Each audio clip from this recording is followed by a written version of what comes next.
यक्सा कौन है?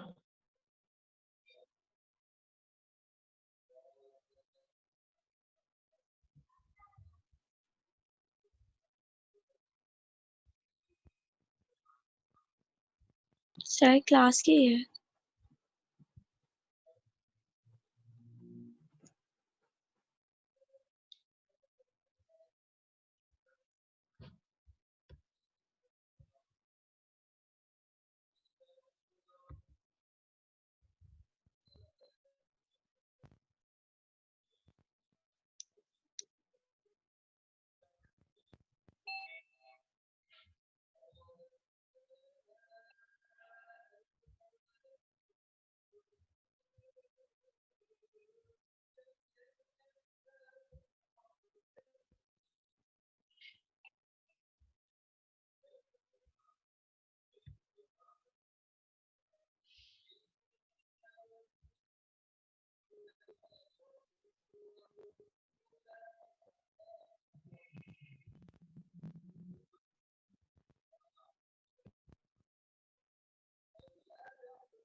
अच्छा जी।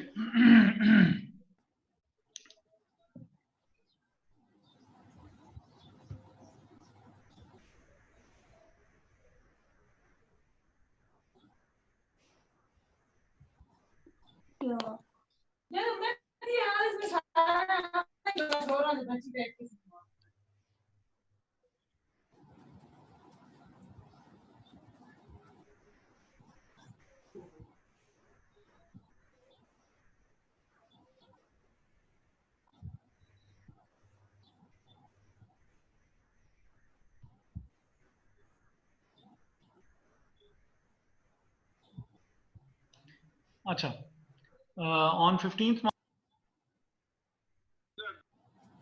former head office building Whitley Wood for 2.7 million. At the end of At the year end, the building was unoccupied and carried a value of 3.1 million. क्या ये adjusting event है या ये adjusting event नहीं है? बताएंगी इकरा जावेद। इकरा जावेद, यस सर। क्या ये एडजस्टिंग इवेंट है या नहीं है?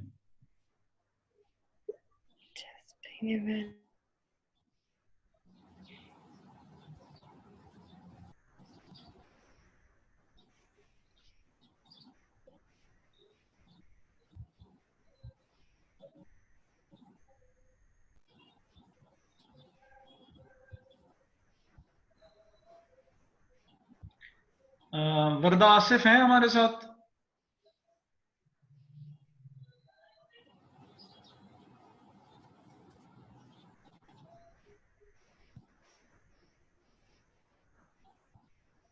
वरदा आसिफ? वरदा आसिफ नहीं है।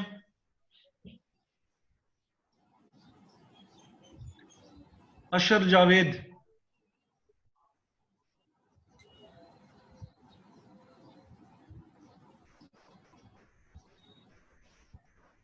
एहसन इफ्तिखार?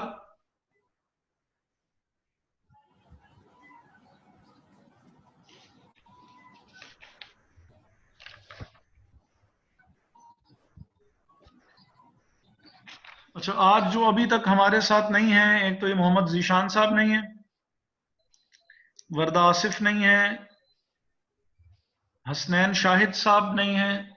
नहीं, मौजूद हैं हसनैन शाहिद साहब तो हैं, ठीक है, हसनैन शाहिद साहब हैं। अनम्यूट किया हुआ है जी सबको, मैंने अनम्यूट किया हुआ है सबको। सर ये एडजस्टिंग इवेंट नहीं होगा। एडजस्टिंग इवेंट नहीं होगा। जीशान राणा साहब भी?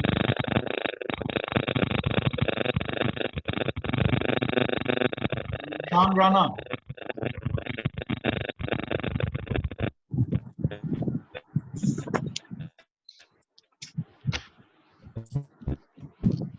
जीशान? जीशान कुछ बोलने की कोशिश कर रहा है लेकिन हमें बिल्कुल समझ में नहीं आ रही।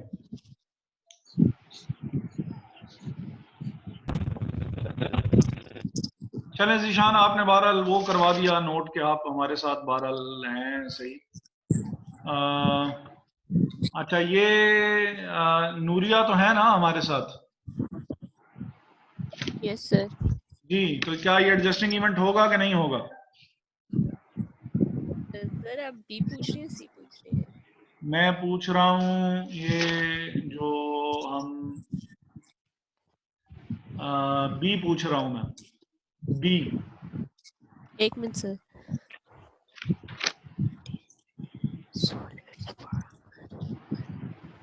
मोहम्मद जुन्नुरैन साहब हैं हमारे साथ? सर ये नॉन एडजस्टिंग इवेंट है।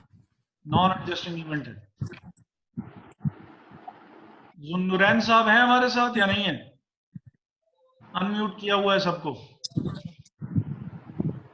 नो सर, नहीं है। ठीक हो गया। और हमारे साथ अशर जावेद साहब भी नहीं है, एहसन इफ्तिखार साहब नहीं है, सरदार उमर शफीक साहब नहीं है।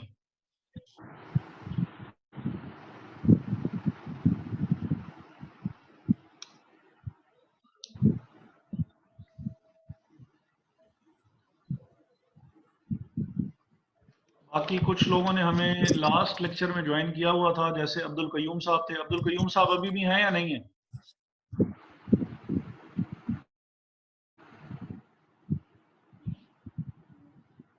अब्दुल कयूम साहब इस मीटिंग में नहीं हैं।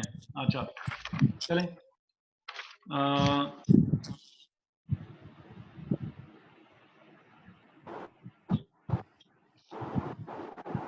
हसान नासिर लास्ट मीटिंग में तो थे। हसान नासिर साहब अभी भी हैं। हसान साहब, ये एडजस्टिंग इवेंट है कि नॉन एडजस्टिंग इवेंट है?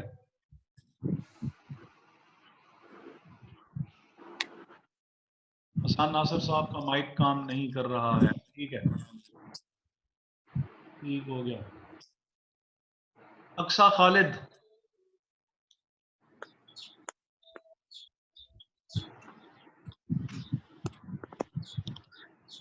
अक्सा का भी माइक काम नहीं कर रहा। सर जी जी, वो ना मेरे घर लाइट चली गई है, तो मैंने मतलब मोबाइल डेटा यूज कर रही हूँ, तो कभी भी जो ये खत्म हो जाएगा क्योंकि जूम कुछ ज्यादा यूज करता है। ठीक है। हाँ, आप देख लीजिएगा, अगर आप कर सकती हैं यूज तो ठीक है, नहीं है तो रिकॉर्डिंग तो हो ही रही है, बाद में फिर आप ये देख लीजिएगा। अभी तो मैं जब तक वो चल रहा है तो वो कर रही हूँ ना, तब बंद हो गया तो बंद। ठीक हो गया। नेहा मलिक, एडजस्टिंग इवेंट है कि नॉन एडजस्टिंग इवेंट है?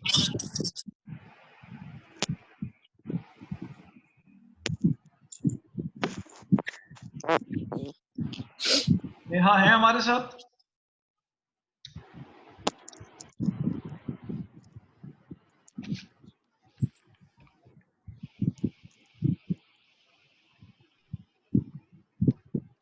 नहीं है, अच्छा। बहरहाल ये चलें, नॉन एडजस्टिंग इवेंट है, दो रीजन।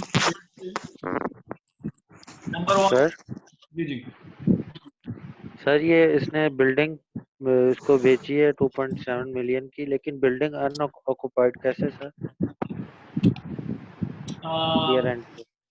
जिस बंदे ने ली है वो उस बंदे ने अभी तक जो है वो उसमें कुछ अपना काम जो है वो शुरू नहीं किया। उसकी रीजंस बहुत सी हो सकती हैं।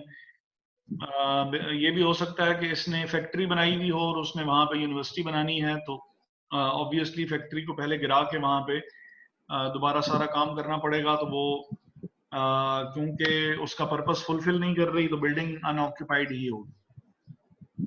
सर और मैं बताऊं इसका आंसर?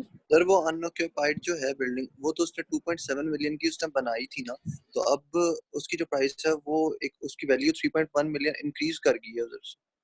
ठीक है, लेकिन हम तो बेच चुके हैं ना, हम तो बेच चुके हैं। अब उसकी वैल्यू जो है वो 3.1 हो कि 3.5 हो या जितनी भी हो, हमें उससे कोई गर्ज रह नहीं जाती, क्योंकि वो चीज हम बेच चुके हैं। तो जब यस हम सर, हमारे पास तो वही आएंगे ना, हम ये तो फिर नॉन एडजस्टिंग होगा।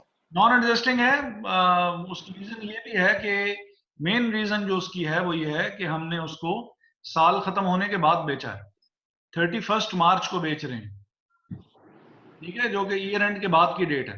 तो हमें उससे गर्ज नहीं रह जाती कि जो एसेट है वो एसेट उसकी वैल्यू जो है वो कितनी है और वो आगे जाके कितनी हो जाएगी। तो just for this sole reason मैं कह दूंगा कि ये हम लोग जो है वो इसको रिकॉर्ड नहीं करेंगे, एडजस्ट नहीं करेंगे। ठीक है जी। अच्छा, सही है सर। नेक्स्ट जो है वो है कि तो ये वाला जो है ये हो गया, नॉन एडजस्टिंग इवेंट हो गया।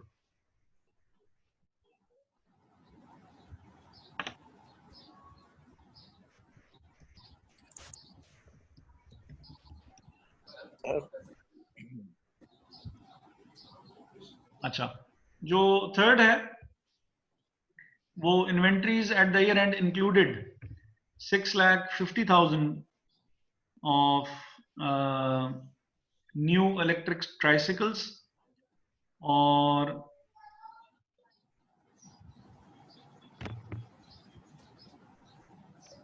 अच्छा new electric tricycles,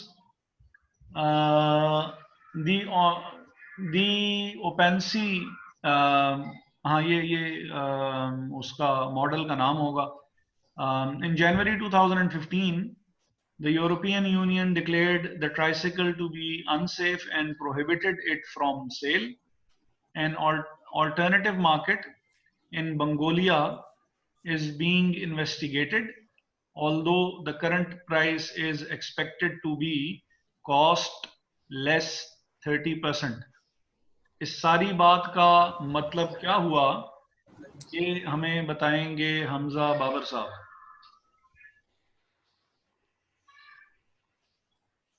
सर इसमें ये सर उनके पास जो इन्वेंट्री ईयर एंड पे वो ट्राइसिकल्स की वो 650,000 की है, लेकिन अब जो इन्वेंट्री का प्रोडक्ट है उसको यूरोपियन यूनियन ने वो कर दिया है, बैन कर दिया है कि वो अनसेफ है और उसको प्रोहिबिट कर दिया है सेल से। यानी कि उनकी जो इन्वेंट्री है वो एक तरह से आप कह सकते हैं कि वो ज़ाया हो गई है। और जो अल्टरनेटिव मार्केट है, current price is expected to cost less। और सर मे भी इन्होंने यहाँ पे ये भी बताया हुआ है कि बंगोलिया में कोई उनकी इस ट्राइसाइकिल की कोई अल्टरनेटिव मार्केट है। आई थिंक कोई सब्स्टिट्यूट होगा इसका, something like that.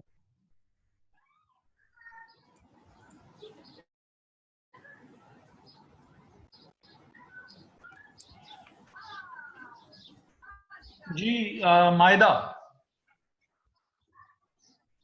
Sir adjusting event है। एडजस्टिंग इवेंट है, कैसे? सर क्योंकि जब उसको यूरोपियन यूनियन ने ही वो अनसेफ डिक्लेयर कर दिया है तो हम उसको एडजस्ट नहीं करेंगे। अच्छा, सर ये नॉन एडजस्टिंग नहीं होगा नॉन एडजस्टिंग सर इवेंट है नॉन एडजस्टिंग। क्योंकि सर ये आफ्टर द ईयर एंडेड है इन जनवरी 2015। ठीक है जी। और कोई? गुरैर या मोइन आसिफ? एक मिनट में सबको माइक तो आप खुद सर अनम्यूट ये कर सकते नॉन हैं। एडजस्टिंग इवेंट, सर ये नॉन एडजस्टिंग इवेंट है सर। मैं ये मोइन बोले? Yes sir. ठीक है, नॉन एडजस्टिंग इवेंट है। कैसे नॉन यस एडजस्टिंग? सर, क्योंकि सर ये इन जनवरी 2015 sir after the year and sir वो बात कर रहे हैं सर। ठीक है। अच्छा, अब इन्वेंट्रीज का जो केस है, इन्वेंट्रीज के केस में दो बातें याद रखिएगा। नंबर वन कि इन्वेंट्री, अब ऑब्वियसली वो देखें कि यहाँ पे जो उन्होंने बात की, inventories at the year end included 6,50,000 of a new electric tricycle ओपेंसी, सॉरी द ओपेस्नी, ओपेंसी नहीं है, ओपेस्नी है। और ये 6,50,000 पे द ओपेस्नी जो है ये आपकी क्लोजिंग स्टॉक में मौजूद थी। आसान अल्फाज में क्लोजिंग स्टॉक की वैल्यू 2015 जो लास्ट ईयर एंड है, क्लोजिंग स्टॉक की वैल्यू 6,50,000 थी, आसान अल्फाज में। अब हमें इस क्लोजिंग स्टॉक के बारे में, जो कि अभी तक हमने बेचा नहीं है, इस क्लोजिंग स्टॉक के बारे में हमें इंफॉर्मेशन ये मिली है कि ये क्लोजिंग स्टॉक 6,50,000 का नहीं बिकेगा। इन्वेंट्रीज रिकॉर्ड की जाती हैं कॉस्ट पे। इसका मतलब है ये 6,50,000 जो होगी, ये 6,50,000 इसकी कॉस्ट वैल्यू है। और क्योंकि इसके ऊपर बैन लग चुका है और हम बंगोलिया में नई मार्केट जो है वो हम ढूंढ रहे हैं, लेकिन वहां पे जो हमारी सेलिंग प्राइस होगी या जो हमारी एनआरवी है, एनआरवी इज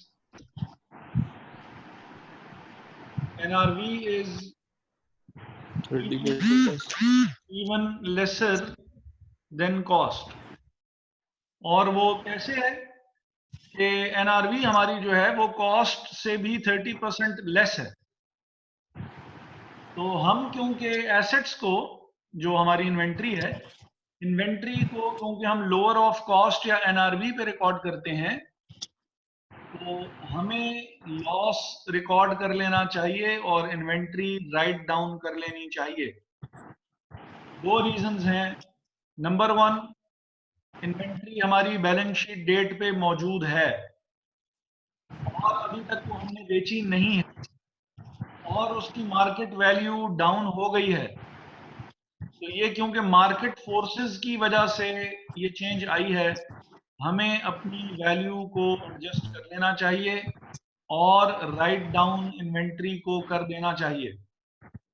अगर इन्वेंट्री जो कि 31 दिसंबर पे मौजूद थी, अगर वो किसी एबनॉर्मल इवेंट की वजह से उसकी वैल्यू कम हो जाती है, कोई फायर हो जाता है, फ्लड आ जाता है, अर्थक्वेक की वजह से वो ज़ाया हो जाती है, एक्सीडेंट की वजह से कोई ज़ाया हो जाती है, तो इस केस में फिर हम इन्वेंट्री की वैल्यू को एडजस्ट नहीं करेंगे, क्योंकि जो वैल्यू हमने बताई हुई थी वो वैल्यू हमने ठीक लिखी हुई थी, और वो जो ज़ाया हुआ है वो एबनॉर्मल इवेंट की वजह से ज़ाया हुआ है, जो कि नेक्स्ट ईयर में वो इवेंट जो है वो यानी वो इवेंट अकर नेक्स्ट ईयर में हुआ है।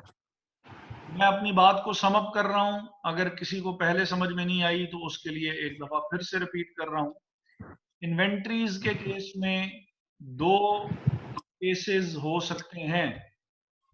इन्वेंट्रीज के केस में दो सिचुएशन हो सकती हैं। सिचुएशन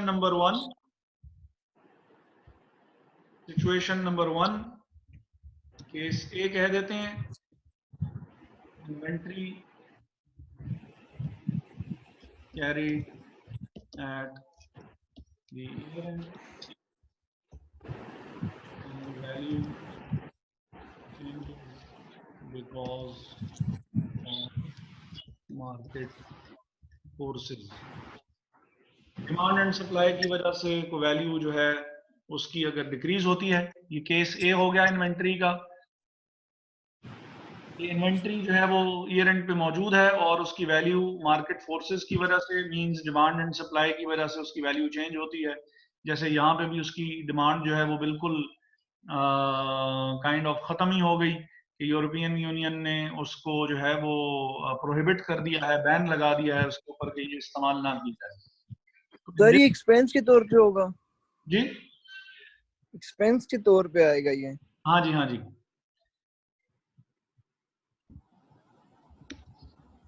सर ये लॉस नहीं होगा वैसे?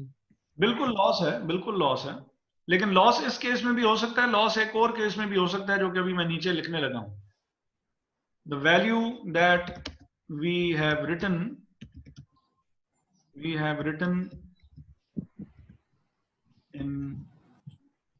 written on 31st December is in question.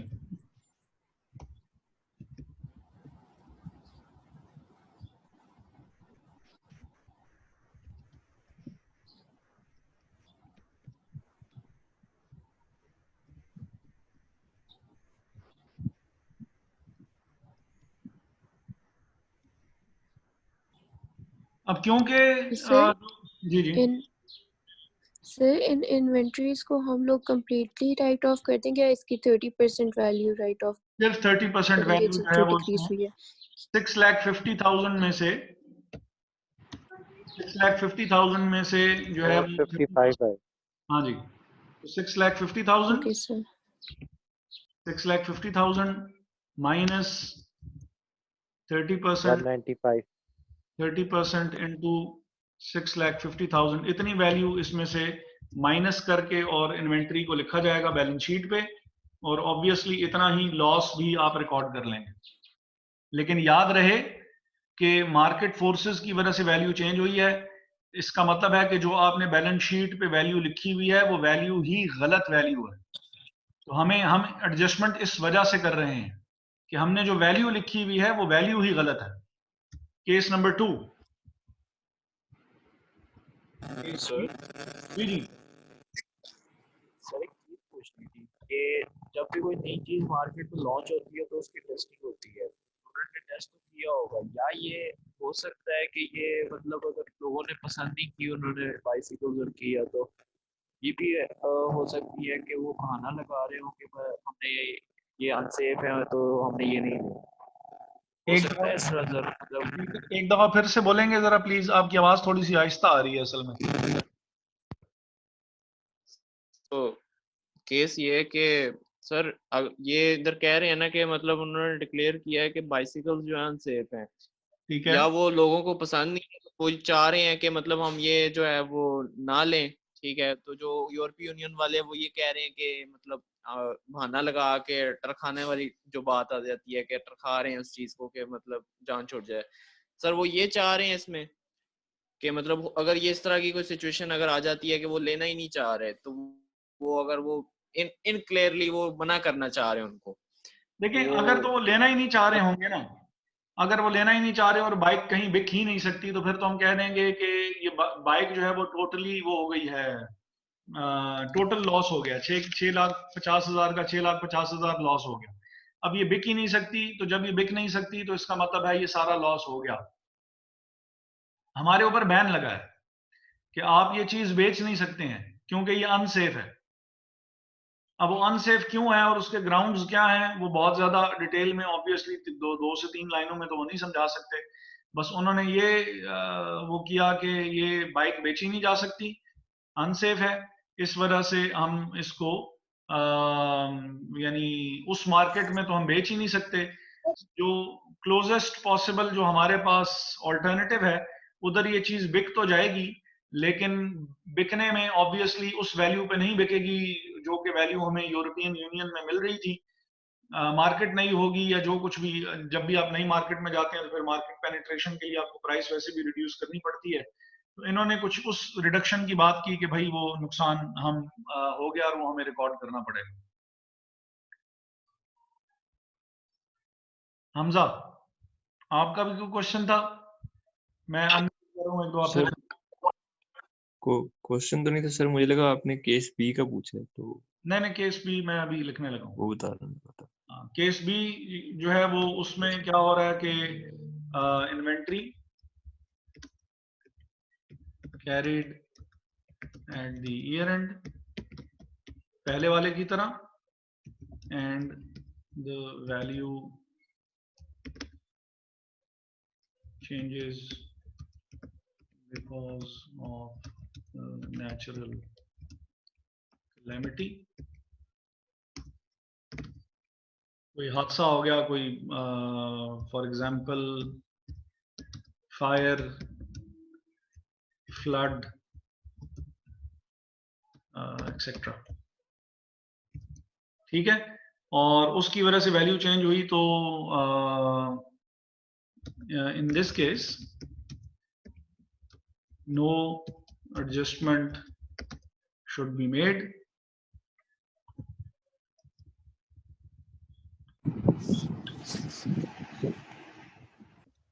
because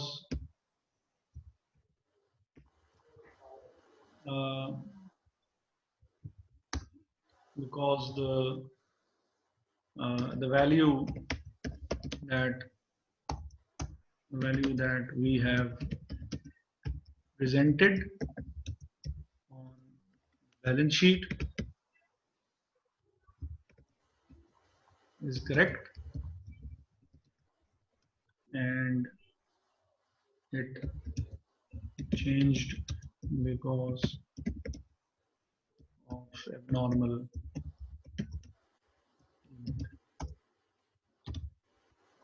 this change, however, would be presented as a loss, as an abnormal loss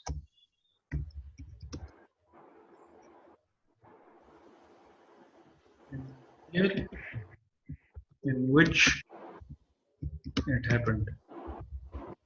previous year की फिगर्स को छेड़ने की जरूरत नहीं है, बल्कि जिस ईयर में वो एबनॉर्मल लॉस हुआ है उस ईयर की फिगर्स में उसको एबनॉर्मल लॉस के तौर पे रिकॉर्ड करेंगे। यानी ऐसा नहीं करना, मेरी बात से ये गलत मतलब बिल्कुल मत लीजिएगा कि अगर कोई वो हो जाए नेचुरल कैलेमिटी की वजह से, अगर वो हो इन्वेंट्री की वैल्यू चेंज हो तो हमें उसे बिल्कुल ही नहीं छेड़ना चाहिए।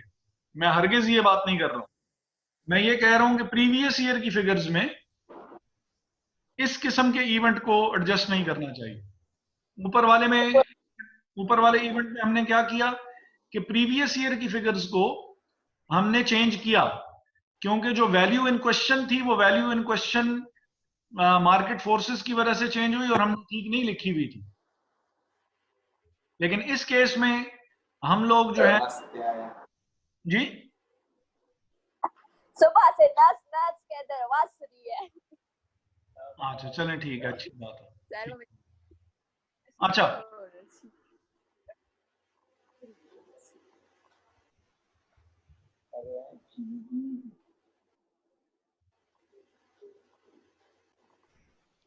अच्छा जी, तो इन्वेंट्री दोनों केसेस में, एक केस में ये हो सकता है कि जो नेचुरल फोर्सेस, मार्केट फोर्सेस की वजह से अगर वैल्यू इन्वेंट्री की चेंज होती है तो उसको एडजस्ट कर लिया जाए, जैसे यहाँ पे हो रहा है कि एनआरवी जो है वो it's even lesser than the cost, तो हमें यहाँ पे लॉस रिकॉर्ड कर लेना चाहिए। लेकिन अगर ये कोई एबनॉर्मल इवेंट होता जिसकी वजह से ये काम हो रहा होता तो हमने इसको उस वक्त फिर एडजस्ट नहीं करना था। ठीक है जी सर ये भी क्वेश्चन जो सर इसमें फिर ऐसी सिचुएशन होगी? ये अभी फिलहाल जो ये काम हो रहा है ये तो केस बी नहीं है, केस ए है। नो सर, मैं ये ऊपर जो बी क्वेश्चन है सर क्योंकि उसमें भी सर वो वैल्यू बढ़ जाती है, तो सर उसको भी मतलब हम पिछले वाले में नहीं, आगे तो फिर हम एडजस्ट कर सकते हैं उसे। देखिए हमने ये जो बी वाले में ना हसन, हम चीज बेच ही चुके हैं यार, तो जब हमने जी चीज सर। बेच दी तो अब वो हमारी चीज है ही नहीं। अब उसकी वैल्यू बढ़े या कम ओके हो, सर, ओके सर, हमें तो कोई वो है ही नहीं ना। ठीक है, ठीक हो गया सर। अच्छा अगर बेची ना होती ना और फिर कोई एडजस्टमेंट उसकी हो रही होती तो चलो हम फिर सोच सकते थे, लेकिन अब सर क्योंकि अगर कॉन्ट्रैक्ट हो जाता कि मतलब मैं आपको मतलब बेच रहा हूँ, ये एक किस्म का पहले हमारा कॉन्ट्रैक्ट हो जाए और इसी तरह भी हमने कंप्लीट वो मतलब उसने मनी पे नहीं की तब तक, तो सर उस टाइम क्या सिचुएशन होगी? अगर हमने चीज उसको बेच दी है लेकिन सिर्फ अमाउंट अगर हमें नहीं मिली। सर मतलब अभी अभी हमने एक कॉन्ट्रैक्ट कर लिया पहले से आपस में कि ये मैं आपसे लूंगा ये वाली जमीन, ठीक है, और ये इसी मनी जो हमारे पास 2.4 थी, 2.4 मिलियन है जो भी है सर, कि मैं इस पे लूंगा आपसे, और फिर उसके बाद इसी तरह टाइम गुजर जाता है और मैंने कंप्लीट मनी पे नहीं की, तो सर तब भी यही सिचुएशन होगी? तब भी सेम सेम सिचुएशन यही होगी। चीज बेचने का मतलब ये है कि आपने रिस्क और रिवॉर्ड्स ट्रांसफर कर दिए उसके। बेचने का, सेल ओके का सर। मतलब ये है, सेल ट्रांजैक्शन होगी ही तब जब आप रिस्क और रिवॉर्ड्स ट्रांसफर कर दें कि भाई अब ये चीज मेरी रही नहीं है, फायदा होगा तो भी आपको होगा, नुकसान होगा तो भी आपका ही होगा, मेरा उससे कोई लेना देना नहीं। ठीक है, तभी ओके उसको सर, सेल ट्रांजैक्शन कहते हैं। ठीक हो गया। अच्छा, तो ये इसका मतलब है कि एडजस्टिंग इवेंट है और लॉस हम रिकॉर्ड कर लेंगे, ये जो ऊपर हमने केस ए में लिखा हुआ है इतनी अमाउंट के बराबर। ठीक हो गया। अच्छा, डी में फिर वो कह रहा है कि stingy incorporation, a subsidiary in outer Sonning was nationalized in February 2015. The outer Sonning authorities have refused to pay any compensation. The net assets of Stingy Incorporation have been valued at 2 lakh at the year end. अब next year में February 2015 और हम इस वक्त जो है वो 31 दिसंबर 2014 में वो नेशनलाइज कर लिए गए हैं। नेशनलाइज करने से क्या मतलब क्या होता है? नेशनलाइज करना किसको कहते होते हैं? गवर्नमेंट के कंट्रोल में आ गए। गवर्नमेंट के कंट्रोल में आ गई और उन्होंने उसको एक्वायर कर लिया, गवर्नमेंट ने वैल्यू लगाई उनके एसेट्स की और उनको पे करके और उसको शामिल कर लिया गवर्नमेंट ने अपने पास।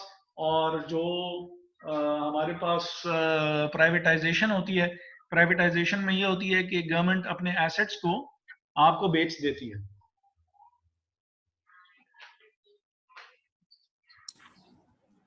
सर ये तो फिर नॉन एडजस्टिंग होगा ना? ये नॉन एडजस्टिंग है।